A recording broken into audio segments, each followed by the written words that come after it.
ඔබ ඉතාලියේ හීටර් එකක් දාගෙන හිටියත් මැද පෙරදිග AC කාමරයක හිටියත් ඔබේ හිතේ ලොකු සීතලක් තියෙනව නේද? සතපුම් දහස් ගානක ඉඳන් දරුවන්ගේ අනාගතය වෙනුවෙන් ඔබ පිච්චෙනවා. හැබැයි රැට ඇඳට ගියාම ඔබට හිතෙනවා මම මේ සල්ලි හෙව්වට අවසානයේදී මට මොනවද ඉතුරු වුනේ කියලා. අපි හිතමු ඉතාලියේ වැඩ කරන නදීෂා කියලා ලේඩි කෙනෙක් ඉන්නවා කියලා. නදීෂා උදේ පාන්දර 5ට නැගිටලා පෝච්චියෙන් ගිහිල්ලා වයසක අය බලාගෙන ප්‍රස්තාව කරලා රැට ඇවිල්ලා කාමරේ නිදා ගන්නවා. එයාගේ එකම සැනසීම තමයි ලංකාවේ ඉන්න මහත්තයාට වීඩියෝ කෝල් එකක් ගන්න එක. නදීෂා ආසාවෙන් කෝල් එක ගන්නවා. මහත්තයා ෆෝන් එක උස්සලා මොනවද අහන්නේ? සල්ලි දැම්මද? පුතාගේ ක්ලාස් ෆීස් ගෙවන්න තියෙනවා. ගෙදරට සිමෙන්ති ගේන්න ඕන. විනාඩි 5යි කතා කරන්නේ. හැබැයි නදීෂට අවශ්‍ය නදීෂගේ මහත්තයා මෙන්න මේ විදියට අහනවා නම් ඔයා කාලා දින්නේ. ඔයාට මාව මතක් වෙනවද? ඒත් මහත්තයා ෆෝන් එක තියෙනවා. කෝල් එක කට් වුණාම නදීෂට දැනෙන්නේ එයා බිරිඳක් කියලා නෙමෙයි ATM මැෂින් එකක් කියලා. එයා රැට කොට්ටේ තෙමාගෙන අඬනවා. මේක නදීෂට විතරක් පොදු දෙයක් නෙමෙයි. රටේ ඉන්න හුඟක් අයට පොදු දෙයක්. ඇයි මෙහෙම වෙන්නේ? මහත්තයා නදීෂට ආදරේ නැති නිසාද?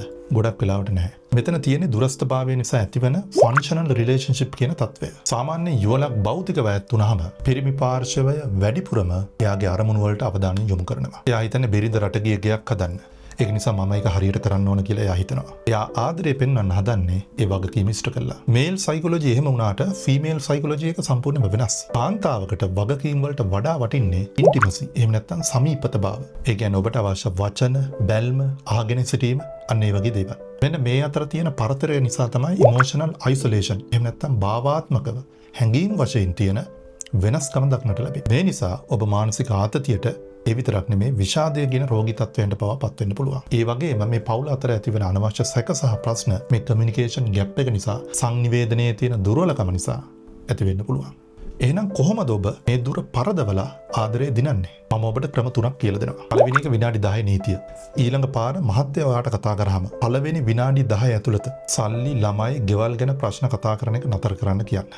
නීතියක් දාන්න. ඒ විනාඩි 10 වෙන් කරන්න ඔබ දෙදෙනා ගැන විතරක් කතා කරන්න. පරණ මතකයන්, දවස වෙච්ච සිදුවීම් කිසිම දෙයක් කියන්න නැත්තම් දෙන්නට දෙන්න මූණ බලාගෙන ඉන්න. මේකට කියන්නේ ඉමෝෂනල් චෙකින් එකක් කියලා. මතක තියාගන්න මේක හරි වැදගත්. මේකෙන් තමයි බැඳීම අලුත් වෙන්නේ. දෙවෙනි එක දෙන්නත් එක්ක අනාගතය සැලසුම් කරන්න. ඔබ රටේ ඉන්නේ සදාකාලිකවම නෙමෙයිනේ. වීඩියෝ කෝල් එකෙන් අනාගතය ගැන කතා කරන්න. අපි තව අවුරුදු 2කින් එකතු වුණාම මොකද කරන්නේ? අපේ පවුලේ ප්ලෑන් එක මොකක්ද? මෙහෙම සිහින එකට බෙදාගත්තාම ඔබට හිතෙනවා ඔබ තනියම නෙමෙයි. ඔබ ඉන්නේ ටීම් එකක් එක්ක කියලා. අවශ්‍ය නම් ඔන්ලයින් කවුන්සලින් සහාය හරි අරගෙන දෙදෙනාගේ අදහස් ගලප ගන්න. අගේ කිරීම හුවමාරු කරගන්න. මේක හරි වැදගත්. මහත්තයා ලංකාවේ ඉන්නවා නම් මහත්තයාට කියන්න ඔයා තනියම දරුවෝ බලාගන්න එක ලොකු හයියක් කියලා. එහෙම නැත්නම් බිරිඳ ඉන්නවා නම් බිරිඳට මහත්තයා ඒ විදිහට කතා කරන්න. එතකොට අනිත් කෙනාට හිතෙනවා මගේ බිරිඳ මගේ සාම පුරුෂයා රටේ ඉඳන් ඉන්නේ අපි වෙනුවෙන් නේද කියන එක. අගේ වටහා ගන්න. චෝදනා කරනවා වෙනුවට අගයන්න. මතක තියාගන්න. ඩොලර් වලට, ඩිරාම් වලට, යුරෝ වලට ඔබේ ජීවිතයේ සතුට ගන්න බෑ. දුර කියන්නේ භෞතික දෙයක් විතරයි. ආදරය කියන්නේ හිතින් ලං වෙලා ඉන්න එකට. අතරයට කෝල් එකක් කරන් සල්ලි ගැන අහන්නේ නැතුව මං කියපු විදිහට ආදරෙන් කතා කරලා බලන්න. රටේ ඉන්න බිරිඳට සාමි පුරුෂයාට මේ වීඩියෝ එක එවන්න.